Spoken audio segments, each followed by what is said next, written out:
Hebreus capítulo 4, 14 a 16. E a palavra do Senhor está assim registrada. Tendo, pois, a Jesus, o Filho de Deus, como grande sumo sacerdote que penetrou os céus, conservemos firmes a nossa confissão. Porque não temos sumo sacerdote que não possa compadecer-se das nossas fraquezas. Antes, foi ele tentado em todas as coisas, a nossa semelhança, mas sem pecado.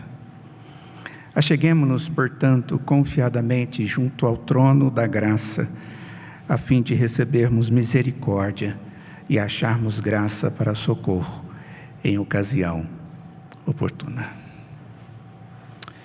Ó Deus, nós bem sabemos que o Senhor é o Deus único e verdadeiro, porque através da Tua palavra temos conhecido ao Senhor. Através, ó Pai, do sustento do Teu Espírito, nós temos visto que essa palavra é verdadeira, porque temos experimentado. E nós, ó Deus, queremos pedir que, nesta oportunidade, essa porção da Tua palavra possa nos ensinar ainda mais o que é viver contigo, como filhos verdadeiros. Que tipo de compromisso nós temos que exercer na nossa vida, na presença do Senhor todos os dias. Tenha misericórdia de nós, ó Pai. Nos assista nas nossas fraquezas. Aqueles que estão no nosso meio, ó Pai, perdidos, traga para eles o socorro. Aqueles que não Te conhecem, dê a eles o privilégio da salvação. Se há na sua alma, no seu corpo, alguma enfermidade, traga cura. Ó Deus, porque sabemos que somente o Senhor faz assim. E que seja isso para o bem nosso e para a glória do nome santo do Senhor. Em nome de Jesus. Amém. Esse livro de Hebreus é um livro extremamente desafiador, com um propósito. O autor do livro, nós não sabemos quem é, existem possibilidades, até uma delas que Paulo tenha sido ele.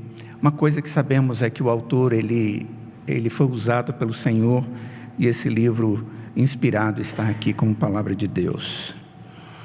Ele tinha um objetivo, e o objetivo era o grupo de crentes que eram novos na fé, que vinham do judaísmo e traziam carga histórica de religiosidade, que viviam movidos e direcionados pela lei, em alguns momentos eram legalistas, e que agora haviam crido em Jesus como Salvador, mas havia um esmorecimento na fé dessas pessoas, e alguns deles estavam querendo moldar o cristianismo ao judaísmo, trazendo uma necessidade de obrigações para que pudessem ser salvos.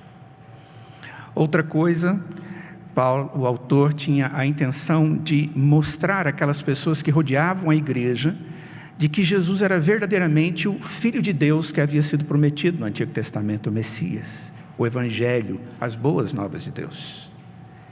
E nós vamos ver que isso acontece de uma forma muito clara nessa carta. A preocupação é: quem é Jesus? E como nós vivemos a partir da fé em Cristo Jesus? E creio que essa possa ser uma boa pergunta para nós.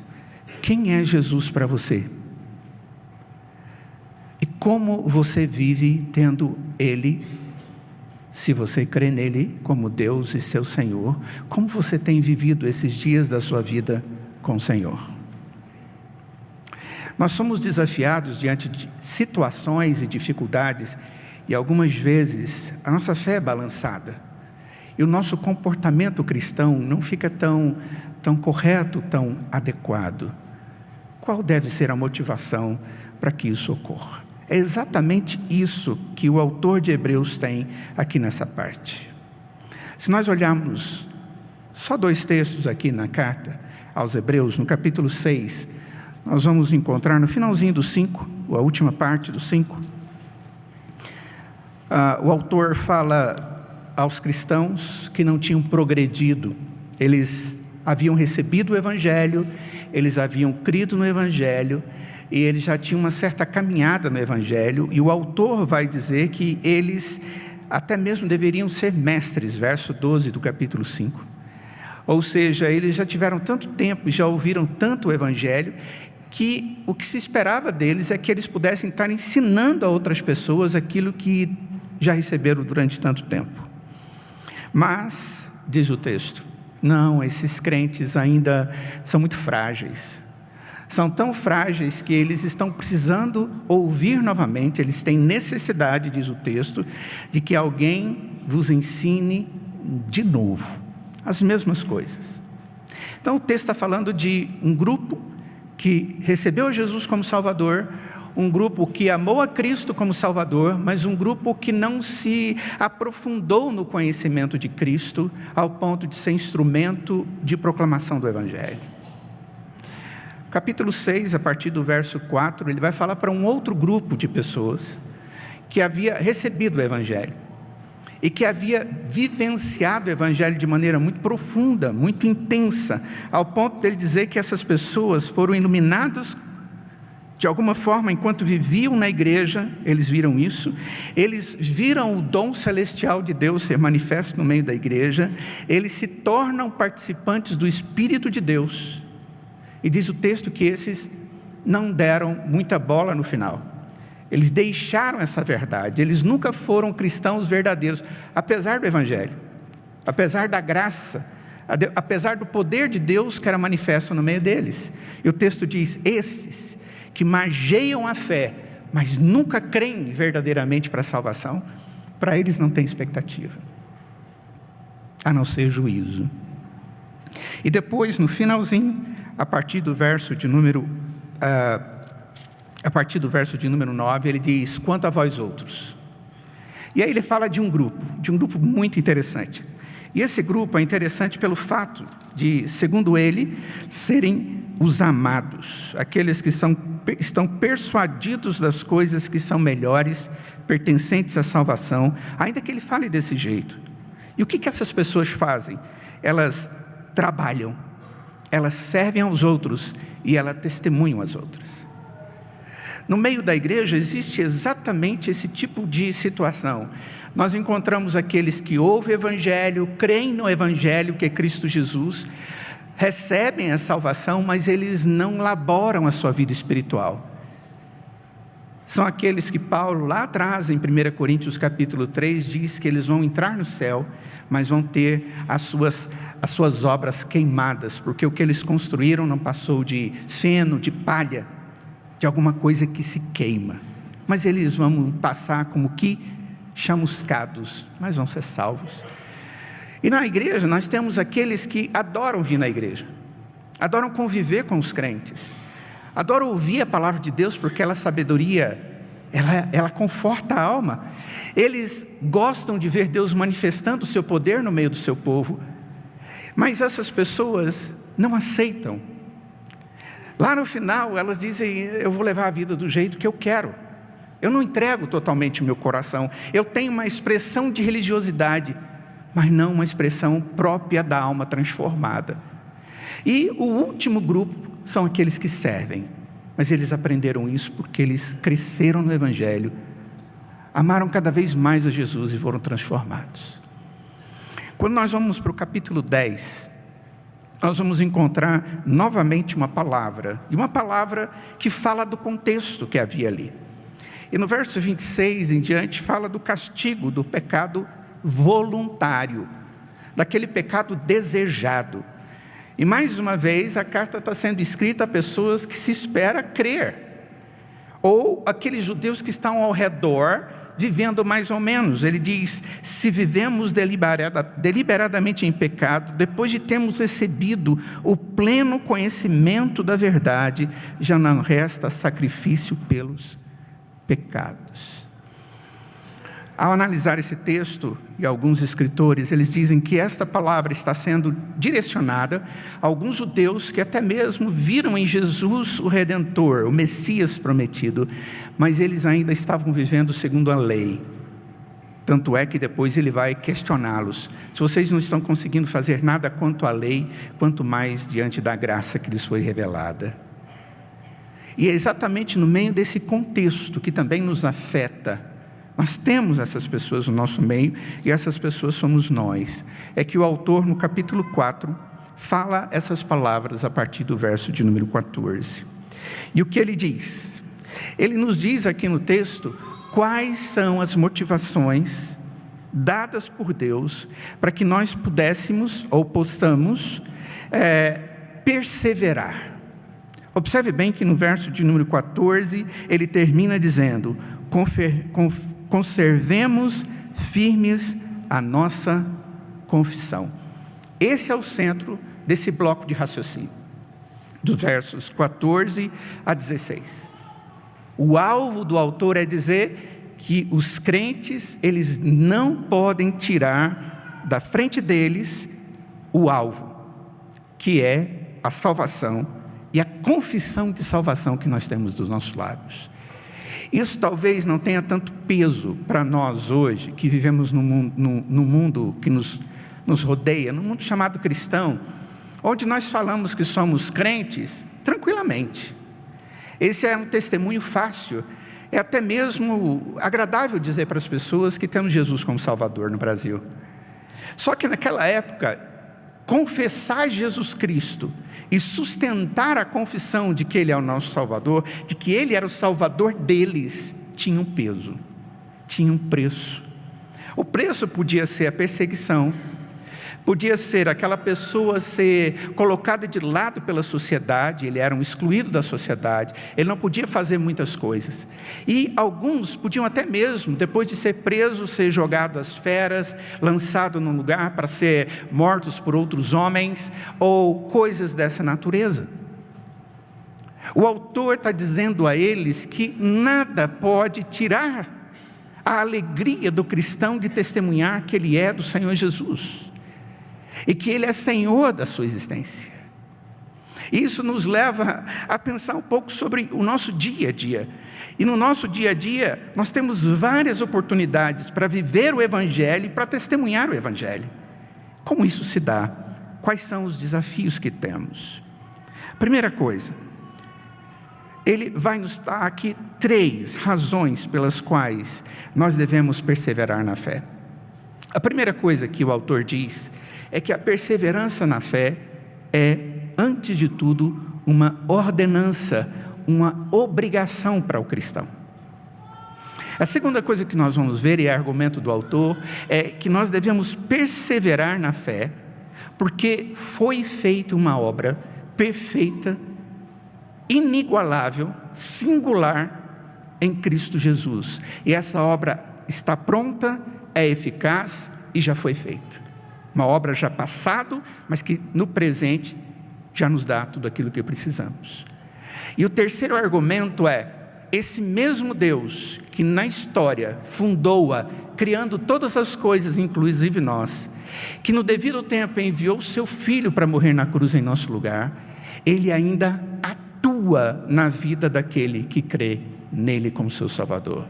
Não é só um Deus que fez uma obra 2000 anos atrás, mas é que torna essa obra efetiva na nossa vida todos os dias. É aquele Deus que continua tratando a nossa vida. Então, vamos para o primeiro argumento que nós encontramos no texto, que diz: tendo, pois, verso 14, a Jesus, o Filho de Deus, como grande sumo sacerdote, que penetrou os céus, conservemos firmes a nossa confissão. Nossa confissão em Jesus. Começaremos com o fim dessa argumentação, que é conservar firme nossa confissão. Nós devemos observar que essas palavras, elas estão direcionadas a crentes. Esse texto não é evangelístico. Existem muitos momentos que nós queremos aplicar a palavra de Deus para um evangelismo fora do contexto do texto. Vou dar um exemplo para vocês. Essa semana mesmo eu conversei com alguém sobre isso. Tem aquele texto de Apocalipse na carta aos Laodicenses, Laodiceia, onde diz o texto: eu estou à porta e bato.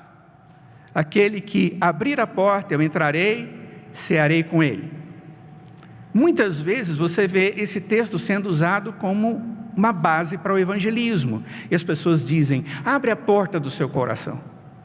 Aquele texto não pode ser usado para evangelismo, porque a proposta do texto é uma carta para a igreja, para os crentes.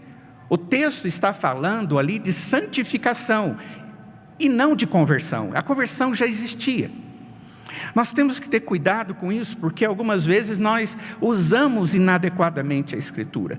Esse texto, apesar de estar falando a judeus, mas falava para judeus que já conheciam a Jesus.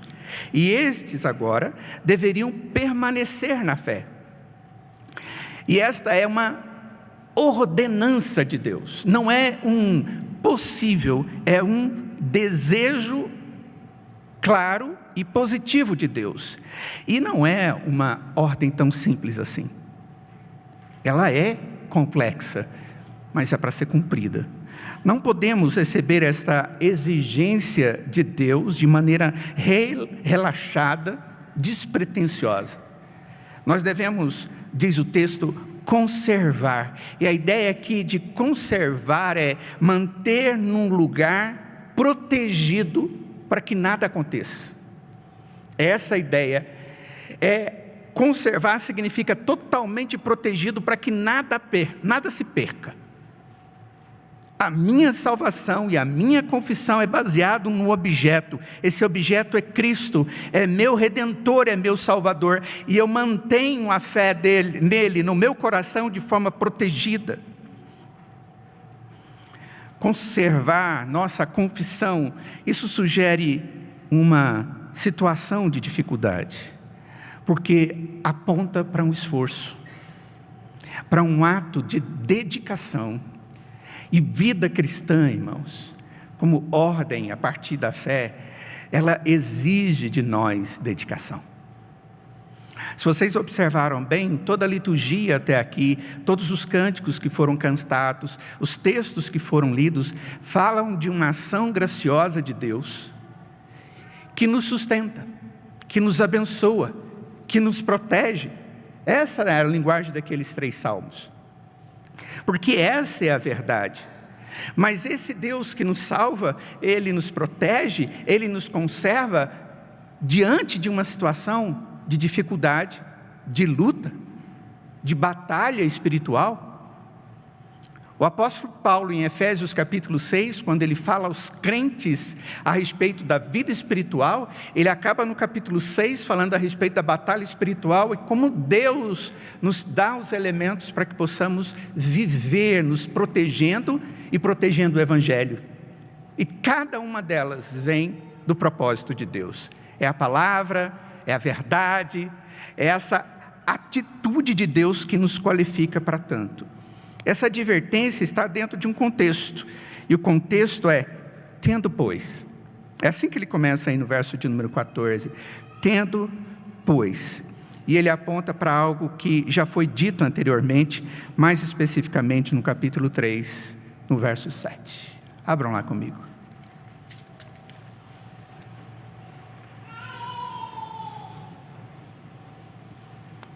Três, 7.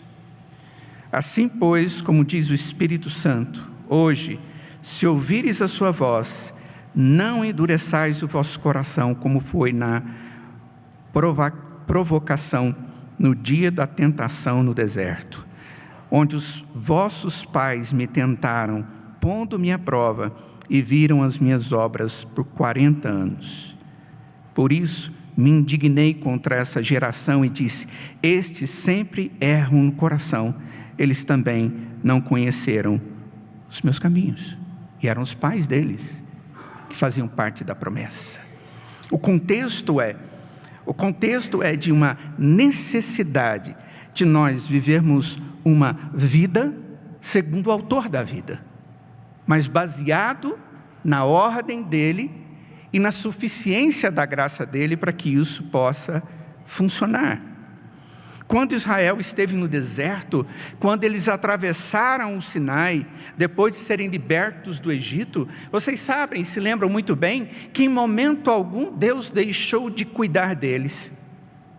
Deus disse que tinha uma terra prometida, mandou que eles saíssem do Egito, uma região extremamente árida, difícil, uma grande quantidade de pessoas. Se não houvesse crença de que Deus haveria de cuidar deles, eles não sairiam. E foi assim que aconteceu. Deus, de maneira milagrosa, depois de 7 coisas fantásticas que Ele fez ali, o povo vai passando no meio do mar com tudo enxuto. Eles precisaram de comida, Deus mandou o pão do céu. Eles precisavam ser protegidos contra aquele sol, e Deus colocava uma nuvem. À noite precisava de claridade, Deus colocava labaredas de fogo para que pudesse iluminar tudo. As suas roupas não se desgastavam, os seus sapatos não se desgastavam. E Deus continuava a sustentar no coração deles uma esperança de uma herança, que apontava historicamente para aquele momento, mas apontava escatologicamente para o céu. E foi exatamente assim que Deus levou aquelas pessoas à perseverança. Mas no meio da caminhada da perseverança, do fato deles terem chegado lá, muitas coisas aconteceram. Muitos se desviaram pelo caminho. Alguns até mesmo fizeram um bezerro de ouro para adorarem, porque duvidaram que Moisés, que conversava com Deus, iria voltar. Mas Deus sustentou. Deus, com a sua misericórdia, perdoou aqueles que se arrependiam, mas aqueles que não se arrependiam foram morrendo pelo caminho. E existem na história vários relatos das dificuldades que estes enfrentaram até que chegaram na terra prometida.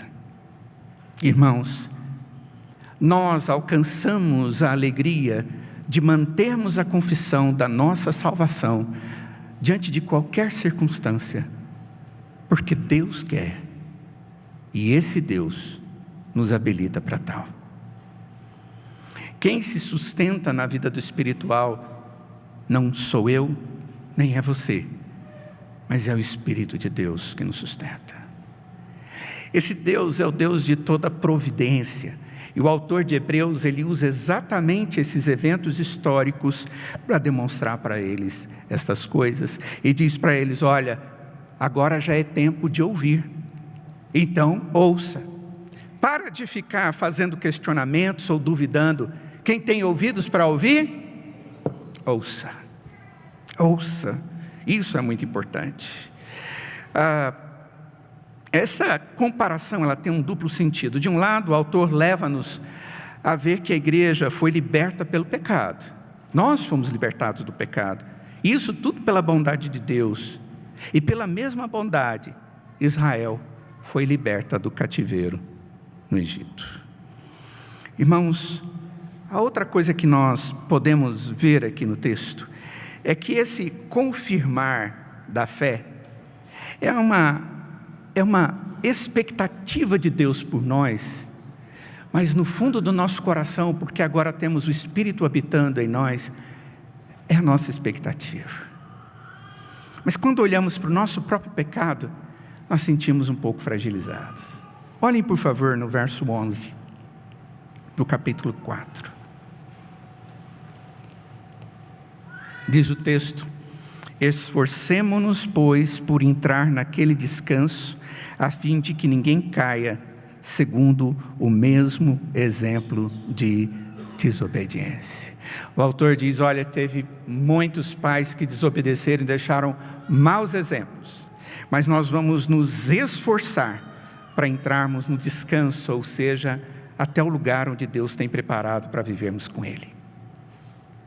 Mas a expressão é: esforcemos-nos. E nós viemos aqui para esse texto, e a expressão é: conservemos. Para conservarmos a nossa fé, é importante entendermos que essa, antes de tudo, é a vontade expressa de Deus para nós. Ele nos salvou para que nós conservemos a fé, a confissão dela, mas devemos sempre nos lembrar que isso vai demandar de nós esforço, de obediência a Deus e dependência à sua graça. Abandono do pecado e de tudo aquilo que nos tira do caminho da salvação. seja lá qual for a situação, qualquer que seja ela. Em Hebreus capítulo 3, verso 12 a 15, depois vocês deem uma lidinha e vão perceber que é exatamente isso. Tende cuidado, é exatamente assim que o autor começa a admoestação. A segunda motivação que nós temos para manter firme o testemunho de que Jesus é Salvador da gente é a esperança que foi cumprida em Cristo Jesus. A fonte é a obra de Jesus Cristo. Eu tenho isso como o principal motivo de eu perseverar. Eu sei que uma obra foi feita a meu favor. Verso 14 diz: tendo, pois, a Jesus, o Filho de Deus, como grande sumo sacerdote que penetrou os céus.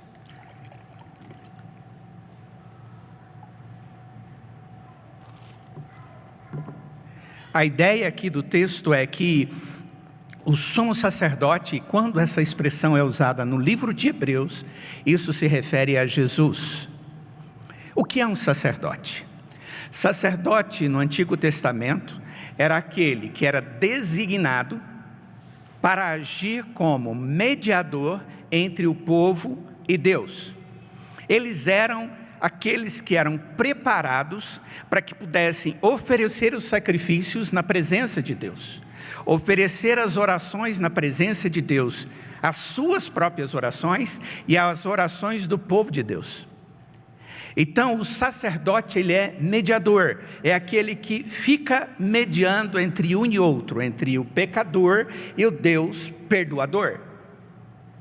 E Jesus é prometido, o Messias é prometido como o sacerdote dos sacerdotes, aquele que vai fazer o sacrifício, ou faria o sacrifício de uma vez por todas, um sacrifício perfeito, o sacrifício que não precisava ser retocado, refeito, nada disso.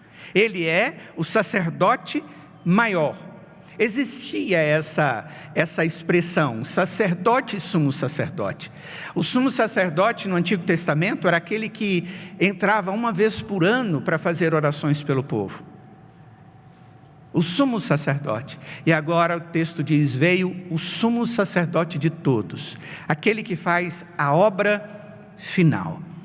Até mesmo a Escritura diz que quando Jesus Cristo morre, o véu se parte de alto a baixo, mostrando que agora podemos ter acesso direto ao Pai através do ato sacrificial e perfeito de Cristo Jesus. Com efeito, capítulo 7 de Hebreus, verso 26, nos convinha um sumo sacerdote como este, santo, inculpável, sem mácula, separado dos pecados e feito mais alto do que os céus, que não tem necessidade, como os sumos sacerdotes, de oferecer todos os dias sacrifícios, primeiro pelos seus próprios pecados, depois pelos do povo. O sumo sacerdote do Antigo Testamento, para ele levar as orações e as confissões do povo, ele primeiro tinha que fazer o sacrifício pelos seus próprios pecados, porque ele era pecador. E aí depois ele levava o sacrifício do povo. E o texto está dizendo: olha, o sumo sacerdote perfeito, ele não tem pecado nenhum, ele é único, ele não precisava levar sacrifício por causa dele. E por causa disso ele era o perfeito representante e mediador nosso, para que a partir disso houvesse a graça de Deus. Esse sumo sacerdote é Cristo Jesus. Hebreus capítulo 2, verso 17, nós vamos encontrar algo semelhante, e 5 e 10. Tem alguns outros textos também. Jesus, quando ele é apresentado como o sacerdote, ou o sacerdote perfeito, que fez a obra eficaz e suficiente para a salvação, isso tudo é apontado diante da obra que foi feita de maneira a que não necessita de ser refeita ou aperfeiçoada. Por favor, capítulo 9.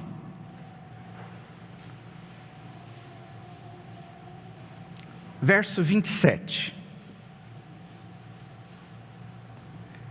Vamos ler juntos? 9:27. E assim como aos homens está ordenado morrerem uma só vez, vindo depois disso o juízo. 28. Assim também Cristo, tendo se oferecido uma vez para sempre, para tirar os pecados de muitos, aparecerá a segunda vez, sem pecado, aos que o aguardam para a salvação. Se você olhar o capítulo 10, verso 12, o texto diz que Jesus, tendo oferecido para sempre o único sacrifício pelos pecados, assentou-se à destra, à direita de Deus. Existem duas palavras aqui que são importantes, as duas expressões. No capítulo 10, verso 12, diz que o ato de Jesus foi para sempre. E no capítulo 9, verso 28, diz de uma vez por todas, e depois diz para sempre, dando a ideia de que aquilo que foi feito é suficiente. O seu pecado e o meu pecado e o pecado de cada homem só pode ser tratado, só pode ser perdoado se esse homem reconhece que é pecador, de que para ele existe uma promessa de condenação, e consegue, através do Espírito, ter os seus olhos abertos e contemplar a cruz como o ato de amor salvífico que Deus preparou para ele. Todo aquele que consegue entender isso pelo Espírito, somente assim a salvação.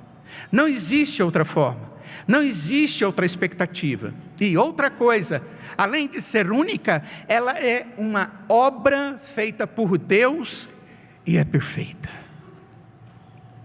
Nem que um anjo venha e fale alguma coisa a mais que contraria isso, nós não podemos jamais ir atrás, porque nós sabemos que já temos a promessa de Deus em Cristo Jesus cumprida a nosso favor.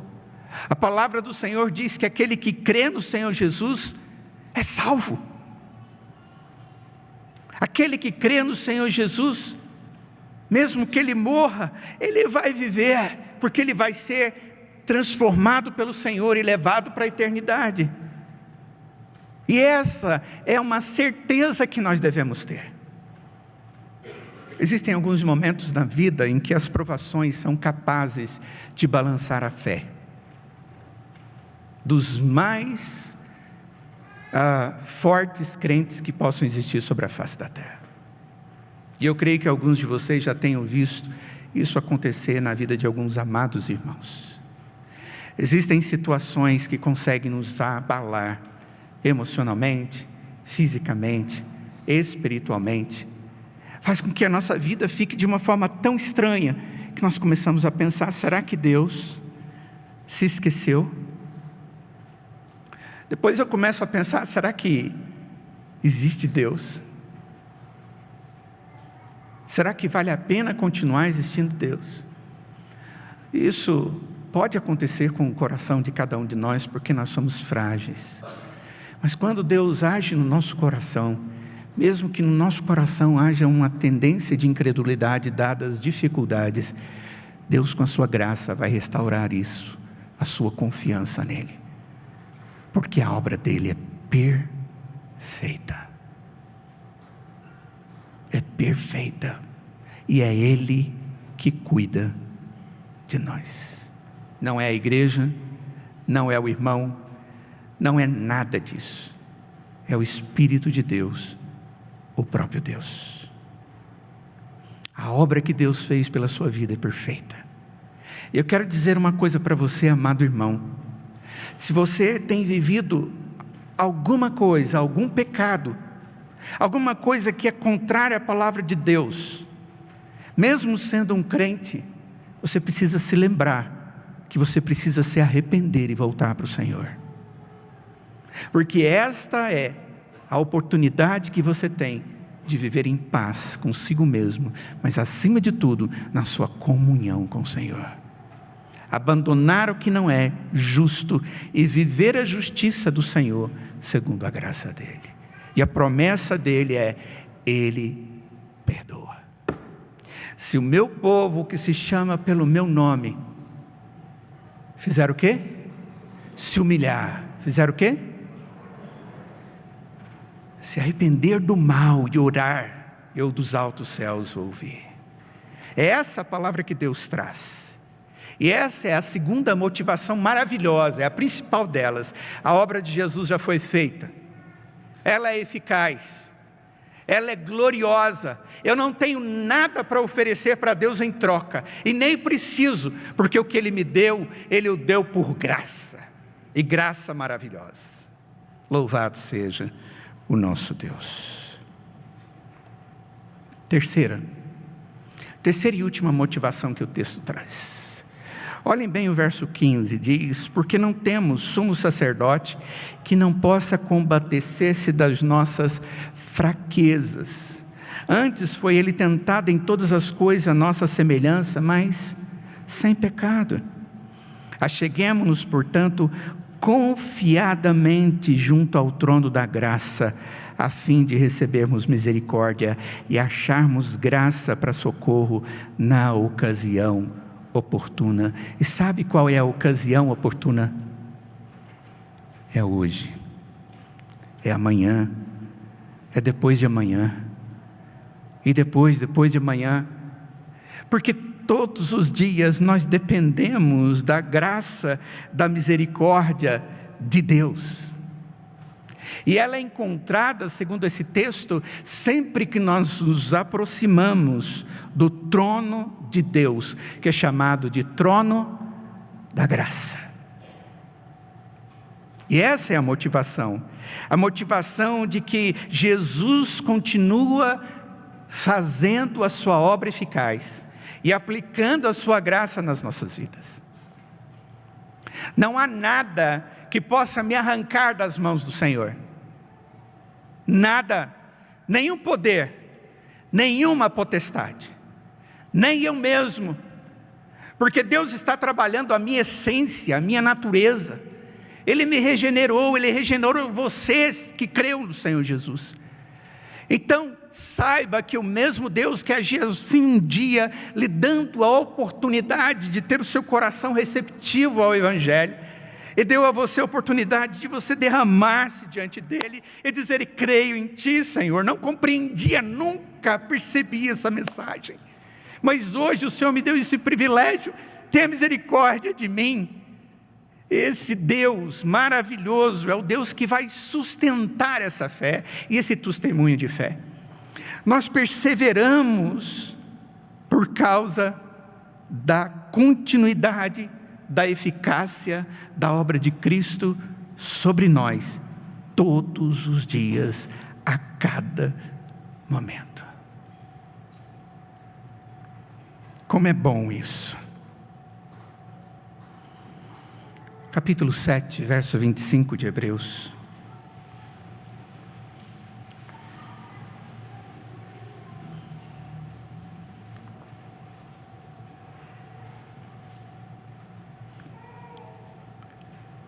Olha só o que o texto diz: por isso também pode salvar totalmente os que por Ele se chegam a Deus, vivendo sempre para interceder por eles. Essa é a obra sacerdotal de Jesus.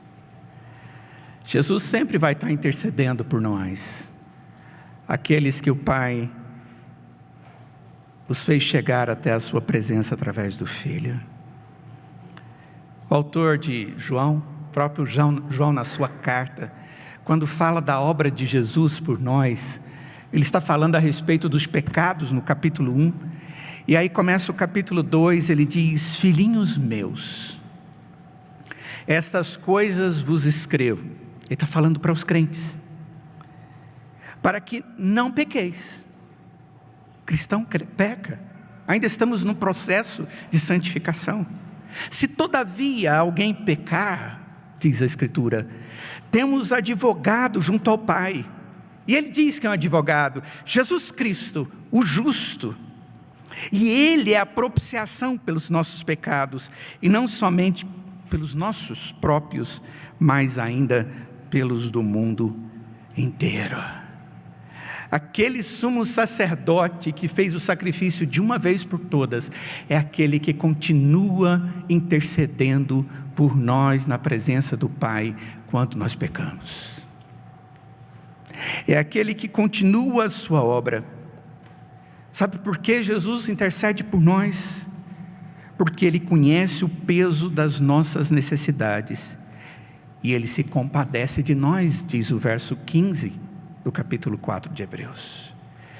Diante dessas verdades, nós somos motivados a buscar a Deus constantemente, enquanto andamos em nossa peregrinação, como cristãos, no meio do deserto, indo em direção ao Canaã que Deus tem reservado para nós, os céus. Jesus não fez a obra sacerdotal e diz: agora é sua vez, faça a sua. Não é assim. Ele não nos abandonou. O fato de Jesus estar no céu mostra sua real condição para nos ajudar eficazmente. Como um Deus verdadeiro que está à direita de Deus Pai, Ele pode agir a nosso favor. Devemos orar e talvez dizer: nos aproxime, ó Deus, diante do seu trono a cada momento. Nos faça lembrar, ó Deus, que esta é a vontade do Senhor, a sua ordem para nós. Nos faça lembrar, ó Deus, que o teu Filho fez a obra da cruz para que nós pudéssemos estar próximos do Senhor. E nos faça lembrar que todos os dias nós vivemos como crentes, tendo esperança, apesar de pecadores, porque Ele é o nosso advogado todos os dias, na tua presença, ó Senhor. Como podemos aplicar tudo isso, queridos? Nós podemos aplicar lembrando o que significa essas coisas na prática. O texto, ele traz uma solicitação para que os crentes conservem a sua confissão de fé em Jesus. Mas o texto nos mostra, antes de mais nada, de que nós somos pecadores. E nós só podemos ter a confissão porque houve um sumo sacerdote. Nós só podemos dizer que cremos em Jesus porque Jesus existiu como a propiciação da Trindade para a nossa salvação. E Ele, quando nos salva, Ele nos faz para o seu louvor. E é uma ordem. Ao levantar, o que nós devemos fazer é nos lembrar que se vivemos, vivemos para o Senhor. E se morremos, morremos para o Senhor, porque somos dele. Mas nós fazemos tudo isso porque nós somos do Senhor. Fomos comprados a preço alto, como diz Paulo em 1 Coríntios, através do sangue de Jesus. Esta obra perfeita aconteceu. E é uma ordem para nós, uma vontade de Deus, que nós continuemos a confessar Jesus. A segunda coisa, por mais que nós tenhamos dificuldades, haja tribulação e provações nas nossas vidas, você pode ter certeza que o Senhor não vai te abandonar. Até mesmo aquele pior pecado que você possa ter feito, sendo desobediente, porque não essa é a vontade de Deus, mas que infelizmente você cometeu, basta que você entenda que você precisa se arrepender, retorne ao Senhor, e Ele vai restaurá-lo para Ele. Lembre-se disso. O Deus que começou uma boa obra em você, Ele vai completá-la até que Jesus volte. Filipenses capítulo 1. Não desanime na sua fé. Não pense que algo que você vivenciou ou está vivenciando não pode ser tratado. Pode sim. Deus trata, porque Ele ama os seus eleitos, Ele sara os seus eleitos, Ele resgata as suas ovelhas. E a palavra do Senhor diz isso com clareza, com muita clareza. Ele cuida do seu rebanho, e somos nós. E talvez seja tempo de nós nos chegarmos diante de Deus e Senhor, e dizermos: ó Deus, mantenha nos nossos lábios, na nossa mente, no nosso coração, a confissão de que o Senhor é o verdadeiro Deus, o nosso Salvador. Tenha misericórdia de nós, ó Pai. Feche os seus olhos, vamos orar. Ó Deus amado, como é bom poder confessar a Jesus diante dos homens, teu Filho amado. Confessá-lo diante dos anjos do Senhor. O Senhor disse, ó Pai, se fizéssemos isso, se confessarmos diante dos homens e também confessar diante dos anjos de Deus, mas se alguém negar ao Senhor diante dos homens, o Senhor mesmo diz que o Senhor nos negaria diante dos anjos de Deus. O Senhor diz isso lá em Lucas 12.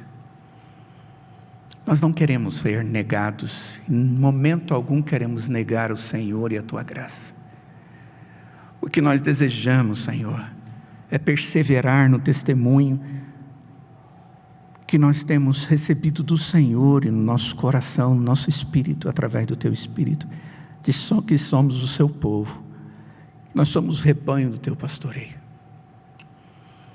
Ó Deus, se há no meio da Tua igreja nessa noite irmãos que estão vivendo em pecados, pecados esses que têm tirado deles a alegria do testemunho, tem dado a eles, ó Pai, através do pecado, a vergonha.